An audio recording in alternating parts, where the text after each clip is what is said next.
pinakamadaling ayusin. Kasi tamang papalit kay Senator Lacson, tapos magandang caucus, i-announce ang direction, transparent na rules, tingin ko, maayos natin yung investigasyon ng Blue Ribbon. Dapat ba ituloy? Dapat, pero dapat bipartisan or non-partisan yung direction, tapos klaro kung anong direction. Sen, good morning po. Speaking of Blue Ribbon Committee and speaking of resignation din po, may get your statement po sa pagbibitiw po ni Senator Ping, and meron po ba kayong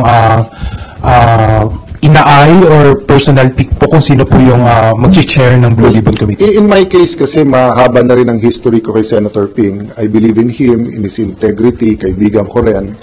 Having said that, it's not a secret naman na meron kami, meaning yung minority, ako personally, difference of opinion sa direction and yung handling. Dati kasi, nung mas bata kami pare-pareho, aside from, bata pa rin naman si Nimpa, mas payat na ngayon, but maraming bata sa inyo ngayon, pero yung mga kasabay ko na nung neophyte dito, dati kasi 70, 80, 90% nung takbo ng committee, pinapabayaan mo sa chairman yan.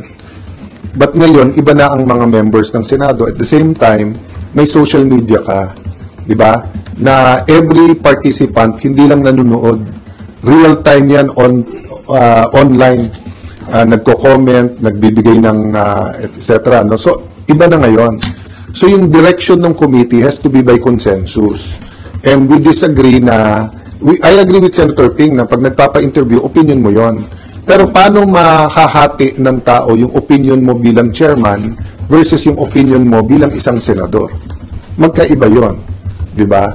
So, personally, hindi ko hiningi o hindi ko inasahan o hindi ko ni-expect na magre-resign. Kasi usually that's fixed through the majority.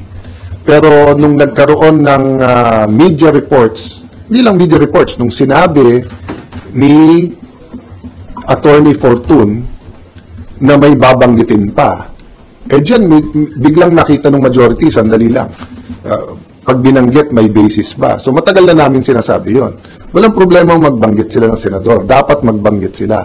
Pero dapat klaro yung basis at tinitignan muna ng committee. Nung sinabing may babanggitin pa, nagbago bigla, nagkagulo. So I'll stop there kasi nga nag-uusap-usap pa sila. But kaming minority, hindi kami nakikialam sa majority. Ang gusto lang namin, pagka may hearing, may session. Para kung hindi kami sang-ayon sa nangyayari sa hearing, meron session kung saan magde-decide kung ano nangyayari. So, but I do believe Senator Soto, the Senate President, is on it.